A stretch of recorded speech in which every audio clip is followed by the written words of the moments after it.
नमस्कार, मैं शशांक शर्मा आप सभी का बहुत बहुत स्वागत करता हूं केंद्रीय जल आयोग के बाढ़ पूर्वानुमान मॉनिटरिंग यूनिट के आधिकारिक यूट्यूब चैनल पर।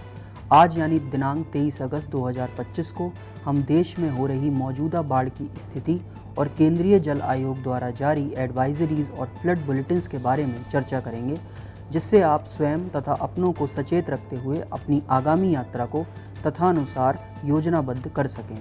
आइए शुरू करते हैं आज का न्यूज़ बुलेटिन। आज दोपहर तक केंद्रीय जल आयोग की रेड बुलेटिन रिपोर्ट के अनुसार इच्छामती नदी पर बानगांव, बजीतपुर और कुठीबाड़ी में रेड अलर्ट यानी अत्यंत गंभीर बाढ़ की स्थिति बनी हुई है, जबकि उत्तर प्रदेश, बिहार, झारखंड, पश्चिम बंगाल, महाराष्ट्र, कर्नाटक, उड़ीसा, उत्तराखंड और राजस्थान में अभी भी गंभीर बाढ़ की स्थिति बनी हुई है।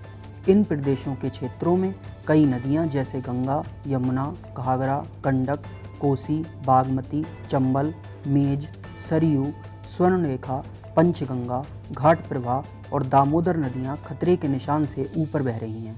जल स्तर और उनके पूर्वानुमान के बारे में अधिक विस्तृत जानकारी के लिए आप हमारी वेबसाइट पर जा सकते हैं, जिसका लिंक नीचे स्क्रीन पर उपलब्ध है। आगे बढ़ने से पहले बात करते हैं पिछले 24 घंटों में वर्षा के आंकड़ों के अनुसार प्रमुख वर्षा प्रभावित क्षेत्रों के बारे में, जो इस प्रकार हैं। पूर्वी राजस्थान के मध्य भाग, उत्तरी पश्चिम बंगाल, संलग्न झारखंड और उत्तरी उड़ीसा तथा चेन्नई और आसपास का क्षेत्र। आइए सबसे पहले राजस्थान की बात करते हैं।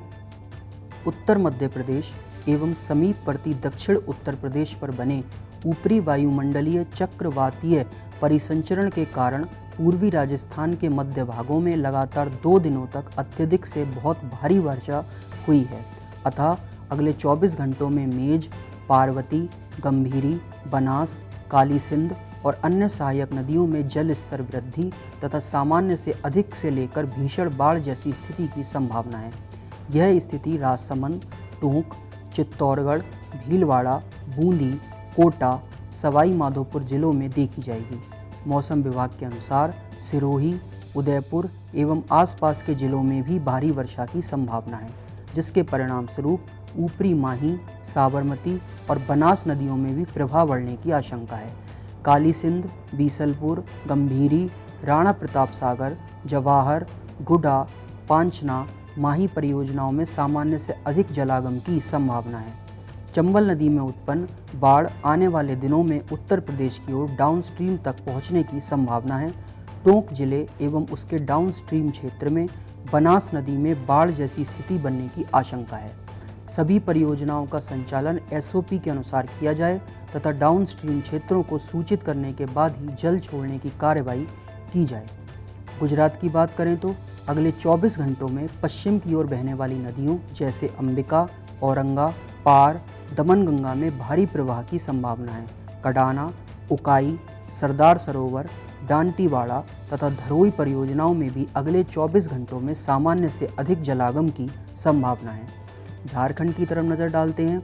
झारखंड में अगले 2 दिनों में गरवा, चतरा, पलामू, लातेहार, लोहारदगा, रांची, खुंटी, पश्चिमी सिंहभूम, सरायकेला, पूर्वी सिंहभूम जिलों की सोन, उत्तर कोयल, दक्षिण कोयल, स्वर्णरेखा, बराकर, दामोदर नदियों में जल प्रवाह वृद्धि तथा सामान्य से अधिक से लेकर भीषण बाढ़ की स्थिति उत्पन्न होने की संभावना है। चांडिलबान, गोल्डी बैराज, मैथन, पंचेत परियोजनाओं में भी सामान्य से अधिक जलागम होने की संभावना है। उड़ीसा की बात करें तो अगले 24 घंटों तक भद्रक, क्योंझर, मयूरभंज जिलों की स्वर्णरेखा, ब्राह्मणी और वैतरणी नदियों में सामान्य से अधिक से लेकर भीषण बाढ़ की स्थिति बनी रहने की संभावना है।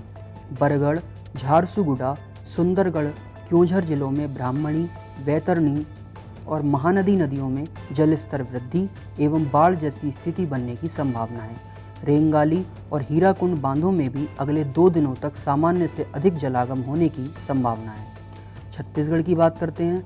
छत्तीसगढ़ में अगले 24 घंटों में बलरामपुर, सरगुजा, जशपुर, कोरबा, रायगढ़ जिलों की रिहंद, कन्हर और महानदी नदियों में भारी प्रवाह की संभावना है। मध्य प्रदेश की बात करें तो मध्य प्रदेश में अगले 24 घंटों में चंबल और बेतवा नदियों में जल स्तर वृद्धि तथा सामान्य से अधिक से लेकर भीषण बाढ़ जैसी स्थिति की संभावना है।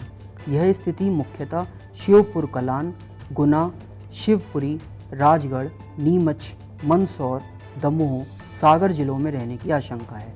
मडीखेड़ा, राजघाट, गांधी सागर परियोजनाओं में भी अगले 24 घंटों में सामान्य से अधिक जलागम होने की संभावना है।